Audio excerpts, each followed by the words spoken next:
Hello everyone, welcome to Psycho Professor. इससे पहले हम अपनी जर्नी स्टार्ट करें न्यूरॉन सेल्स के बारे में, है ना, और वहाँ पे सब डिटेलिंग करें। उसके पहले हम ये जान लेते हैं कि न्यूरॉन सेल तो हमको घुसना है हमारे दिमाग के अंदर, ठीक है।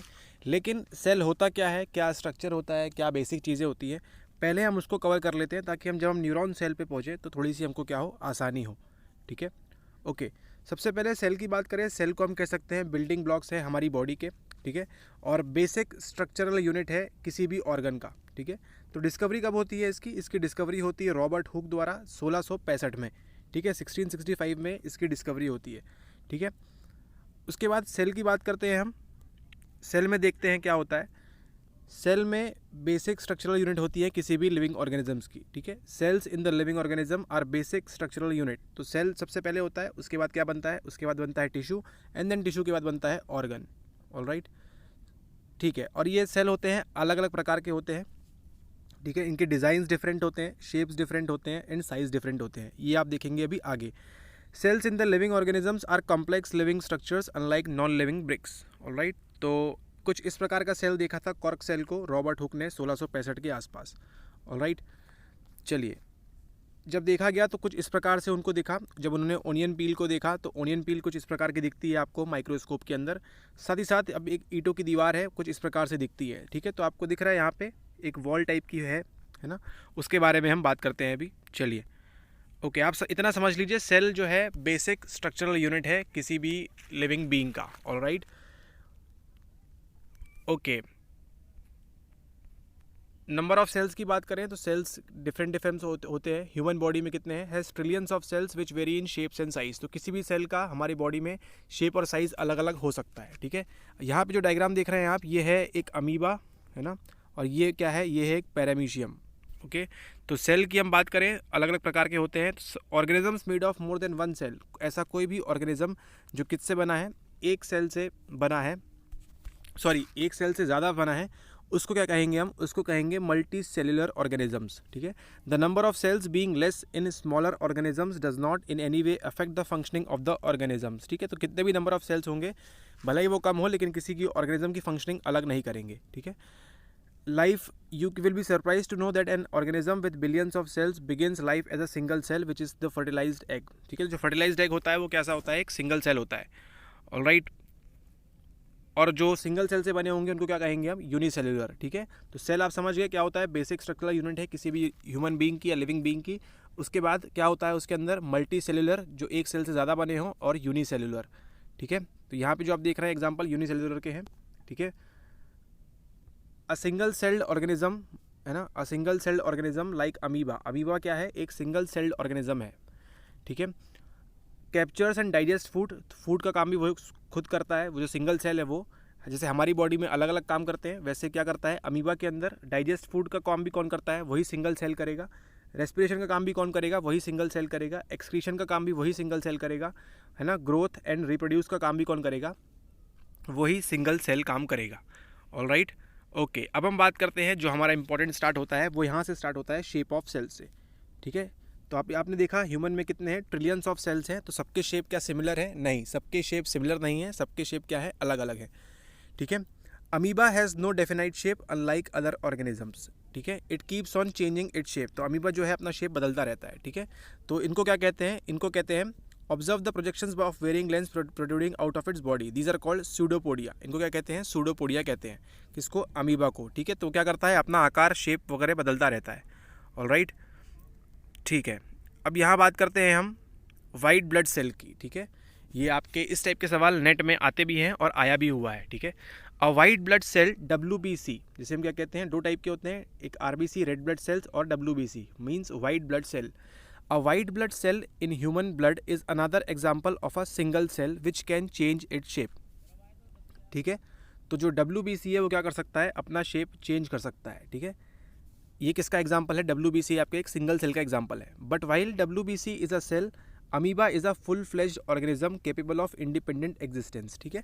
तो भले ही हमारी बॉडी में क्या है, हमारी बॉडी में WBC क्या है, एक सिंगल सेल है, ठीक है। WBC क्या है, एक सिंगल सेल है, लेकिन वो क्या है, कोई क्या पूरी बॉडी है, नहीं, पूरा ऑर्गेनिज्म नहीं है। लेकिन जो अमीबा है वो सिंगल सेल भी है, साथ ही साथ वहाँ पे क्या है, इंडिपेंडेंट ऑर्गेनिज्म भी है वो, ठीक है, उसका एग्जिस्टेंस अलग से है, ठीक है।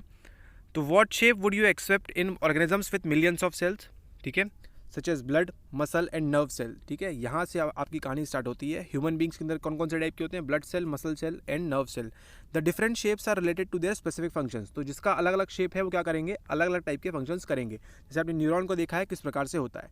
जनरली सेल्स आर राउंड, कैसे होते हैं, गोल होते हैं, राउंड, स्फेरिकल, ठीक है, और elongated. Some cells are long and pointed at both ends, ठीक है। They exhibit a spindle shape. यहाँ पे देखिए आप डायग्राम 8.4a, ठीक है। यहाँ पे किस टाइप के दिए हुए हैं आपको, गोल गोल दिए हुए हैं 8.4a में, ठीक है। बी में कैसे दिए हुए हैं, दे एग्जिबिट अ स्पिंडल शेप, ठीक है। यहाँ पे देखिए थोड़ा सा, यहाँ पे लॉन्ग है, यहाँ पे सर्कुलर है, और यहाँ पे फिर से अगेन लॉन्ग है, ठीक है। Some are branch like the nerve cell और अ न्यूरॉन, ठीक है। तो यहाँ से आपका हीरो की एंट्री होती है। ये जो आप देख रहे हैं, ठीक है, लॉन्ग ब्रांच नर्व सेल, ठीक है, कुछ इस प्रकार से होता है। ऑलराइट, तो 3 टाइप के देख लिए आपने। एक थोड़े से गोल, ये गोल भी हैं और थोड़े से चपटे भी हैं एंड पे, और आपके जो काम का है इलोंगेटेड जो है long branch nerve cell. Alright, nerve cell, इसको आप ध्यान रखेंगे। 3 टाइप के शेप देख लिए आपने, तो आपके दिमाग में है वो किस टाइप का है, लास्ट टाइप वाला है, ठीक है। इसके बाद बात करें, components of a cell are enclosed in a membrane, ठीक है। तो इस सेल के अंदर क्या होते हैं, एनक्लोज होते हैं किसके अंदर, मेम्ब्रेन के अंदर। This membrane provides shape to the cells of plants and animals. Cell wall होती है प्लांट्स में, is an additional covering over the cell membrane in plant cells, ठीक है। तो सेल वॉल किस में होती है, सिर्फ प्लांट में होती है, ठीक है, एनिमल सेल्स में नहीं होती है। Alright, okay.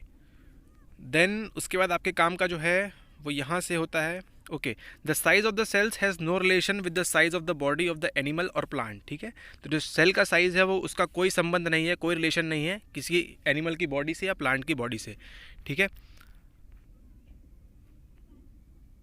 Okay, the size of the cell is related to its function. तो किसी भी सेल का साइज़ जो है किससे रिलेट करेगा, वो क्या फंक्शन कर रहा है वो सेल, उससे बात करेगा, ठीक है। जैसे आपके न्यूरॉन सेल का फंक्शन क्या है वो देखते हैं अभी आगे, ट्रांसफरिंग करना, ठीक है, फॉर एग्जांपल। और आपके आरबीसी का क्या है, वो अलग फंक्शन है, इसलिए किस टाइप का है, वो थोड़ा गोल टाइप का है। For example nerve cell both in elephant and rat, ठीक है। आपने देखा है हाथी कितना बड़ा होता है और चूहा कितना छोटा होता है, ठीक है। लेकिन जो नर्व सेल है हाथी में और चूहे में, एलिफेंट और रैट में जो भी नर्व सेल है वो कैसे हैं, दोनों एक जैसे हैं, ठीक है। दोनों ही कैसे होंगे, nerve cell long and branched, जैसे आप में भी होते हैं। They perform the same function, वो सेम फंक्शन फॉर्म करेंगे। कोई भी नर्व सेल है, किसी की बॉडी में भी अगर नर्व सेल होगा तो क्या करेगा, वो सेम फंक्शन करेगा। क्या फंक्शन है उसका, ट्रांसफर ऑफ मैसेज, ठीक है। अब हम देखते हैं सेल स्ट्रक्चर एंड फंक्शन, ठीक है। Okay, each organ in further made up of smaller parts called tissue, ठीक है। टिश्यू इसी से बनता है, सेल से। A tissue is a group of similar sales. तो मान लीजिए ये एक सेल है, ये एक सेल है, ये एक सेल है, ये एक सेल है, ये एक सेल है। इन सब का काम क्या है, इन सब का काम है कोई एक फंक्शन करना, ठीक है। फंक्शन 1 F1 मान लेते हैं इनका काम करना। तो ये सब मिला के क्या बनाएंगे, ये सब मिला के टिश्यू बनाएंगे। A tissue is a group of similar sales. ये सब सेल कैसे हैं, सिमिलर है, आइडेंटिकल है। ये सब मिला के क्या करेंगे, एक स्पेसिफिक फंक्शन करेंगे और उनको क्या कहलाएंगे हम, उनको कहेंगे हम टिश्यू, ठीक है। अब बात करते हैं सेल की पार्ट्स की। सेल में क्या होता है, components of a cell are cell membrane, cytoplasm and nucleus. तो किसी भी सेल के बेसिक कंपोनेंट्स क्या होंगे, सबसे पहले उसमें होगी सेल मेम्ब्रेन, फिर cytoplasm and nucleus. The cytoplasm and nucleus are enclosed within the cell membrane, ठीक है। तो सेल मेम्ब्रेन के अंदर ही क्या होते हैं, आपके साइटोप्लाज्म एंड न्यूक्लियस। इसको हम क्या कहते हैं, और प्लाज्मा मेम्ब्रेन भी कहते हैं, ठीक है। The membrane separate cells from one another and also the cell from surrounding medium, ठीक है। जैसे आप वहाँ पे सिनेप्टिक टाइप की चीज़ देखते हैं, ठीक है, गैप, उसी टाइप का कुछ यहाँ पे बात हो रही है, ठीक है। ओके, आपको ये मालूम है सेल मेम्ब्रेन, न्यूक्लियस मालूम है आपको। ये देखिए यहाँ पे डायग्राम दिया हुआ है, ये जो एक सेल है, ठीक है, ये जो बाउंड्री बनी है ये एक सिंगल सेल है, इसके बीच में क्या होता है, न्यूक्लियस। हर किसी के पास न्यूक्लियस होगा। और ये जो लिक्विड फॉर्म में आप दिख रहे हैं, आपको लिक्विड नहीं दिख रहा है लेकिन ये लिक्विड होता है एक्चुअली। इसे क्या कहते हैं, इसे कहते हैं हम साइटोप्लाज्म, ठीक है। आपके काम का जितना है आपको उतना ही बताया जा रहा है, ऑलराइट। न्यूक्लियस होता है इसमें, फिर सेल वॉल होती है। सेल वॉल आपको मालूम है प्लांट्स में होती है एंड एनिमल्स में हमको नहीं मिलेगी, ऑलराइट। इस प्रकार से देखिए यहाँ पे ह्यूमन चीक सेल है, ठीक है। इसमें क्या है, आपकी जो गाल है उसकी बात हो रही है यहाँ पे। ये न्यूक्लियस है, उसमें साइटोप्लाज्म है, न्यूक्लियर मेम्ब्रेन है, ऑलराइट, सेल मेम्ब्रेन है। ओके, जीन, यहाँ से कहानी स्टार्ट होती है। अगेन जीन आपके लिए इंपॉर्टेंट हो जाता है। Gene is a unit of inheritance in living organisms. तो कोई भी लिविंग ऑर्गेनिज्म है उसमें क्या होंगे, जीन्स होंगे, okay. It controls the transfer of a hereditary characteristic from parents to offspring, ठीक है। तो मान लीजिए कोई पेरेंट है, उसका नाम है A एंड B, ठीक है। तो जब बच्चा पैदा होगा C, तो उसमें क्या आएंगे, उनके जीन्स आएंगे A और B के मिक्स होके, ठीक है। तो ये कैसा होता है, जो it controls the transfer of a hereditary characteristics. तो जीन में से आपके पापा में से क्या आएगा, आपके मदर में से क्या आएगा, ये कंट्रोल जो है आपके कैरेक्टरिस्टिक है कौन कंट्रोल करता है, आपका gene. This means that your parents pass some of their characteristics on to you, ठीक है। If your father has brown eyes you may also have brown eyes, if your mother has curly hair you might also end up having curly hair. और curly hair तो आज हर किसी को चाहिए, ठीक है, चाहे वो मेल हो या फीमेल हो। However the different combination of genes from parents, ऐसा नहीं है कि आपके पापा के पास जो है वो आपके पास सारी चीज़ें होंगी और आपके मदर के पास जो है वो सारी चीज़ें आपके पास होंगी, ऐसा बिल्कुल नहीं होता है। क्यों? क्योंकि कॉम्बिनेशन ऑफ जीन्स आते हैं आपके पास, ठीक है, और डिफर मार सकते हैं आपके बॉडी में, ठीक है। Nucleus in addition to its role in inheritance act as control centre of the activities of cell, ठीक है। तो एक्टिविटीज़ आपके सेल की कौन कंट्रोल करता है, मेन कौन होता है, nucleus. The entire content of a living cell is known as protoplasm, it includes the cytoplasm and the nucleus. Protoplasm is called the living substance of the cell. All right, then हम आगे चलते हैं। आपको prokaryotic eukaryotic पढ़ना हो तो आप पढ़ लीजिएगा इसको बाद में। ऑल राइट, ओके, यहाँ पे हमने न्यूक्लियस की बात छोड़ दी थी। Okay, it is an important component of the living cell, ठीक है। आपको ऊपर बताया अभी न्यूक्लियस क्या होता है, आईएमपी होता है आपके सिंगल सेल के लिए, मतलब आपके प्रत्येक सेल के में क्या होगा, न्यूक्लियस होगा। It is generally spherical and located in the centre of the cell, ठीक है। It can be stained and seen easily with the help of a microscope. Nucleus is separated from the cytoplasm by a membrane called nuclear membrane से separation होता है इसका। This membrane is also porous and allows the movement of materials between the cytoplasm and the inside of the nucleus, ठीक है, जैसे आपके neuron में भी होता है। With a microscope of higher magnification we can see a smaller nucleolus. In addition आपको जहाँ ध्यान देना है वो ये है कि nucleus contains thread like structures called chromosomes, ठीक है। ये जो आपको दिखने स्टार्ट हो जाते हैं इस प्रकार से, ये क्या होते हैं, chromosomes. In addition nucleus contains, IMP इसको नोट कर लीजिए आप हरे नीले पेन से, कि आपके जो क्रोमोजोम्स है वो कहाँ सिचुएटेड होते हैं, न्यूक्लियस में होते हैं, ठीक है। न्यूक्लियस कंटेन्स थ्रेड लाइक, इसको आप जितने अच्छे से लिख सकते हैं लिख लीजिए। Nucleus contains thread like structures called chromosomes. तो आप जो यहाँ ऊपर देख रहे हैं ये एक सेल है, इसके अंदर यहाँ पे न्यूक्लियस है, तो आपका क्रोमोजोम्स कहाँ होंगे, आपके क्रोमोजोम्स इसके अंदर होंगे। नाउ मूविंग फॉरवर्ड, मान लीजिए आपका एक क्रोमोजोम है, ठीक है, थोड़ा सा अच्छा बनाते हैं, ये आपका एक क्रोमोजोम है, ठीक है। In addition nucleus contains thread like structures called chromosomes, ठीक है। These carry genes, okay, these मतलब कौन, आपके जो क्रोमोजोम्स है इसमें यहाँ पे आपके पास क्या मिलते हैं, आपको यहाँ पे आपको इस प्रकार से जीन्स मिलते हैं आपके क्रोमोजोम के अंदर, ठीक है। एंड हेल्प इन इनहेरिटेंस और transfer of characters from the parents to the offspring. The chromosomes can be seen only when the cell divides. Chromosome को हम कब देख सकते हैं, जब सेल क्या करेंगे, आपस में डिवाइड करेंगे, ठीक है, तभी हम देख सकते हैं। ऑल राइट, तो ध्यान देने वाली बात क्या है आपकी, न्यूक्लियस, ऑल राइट, उसके अंदर क्या जाएगा आपका क्रोमोजोम, और क्रोमोजोम के अंदर क्या मिलेंगे आपको, छोटे छोटे जीन्स मिलेंगे जो आप पेरेंट्स से अपनी कैरेक्टरिस्टिक्स को क्या करते हैं, आप इनहेरिट करते हैं। ऑल राइट, ओके, फिर यहाँ पे प्लास्टिड्स की बात आती है, तो ये आपके लिए उतना इंपॉर्टेंट नहीं है, सेल मेम्ब्रेन।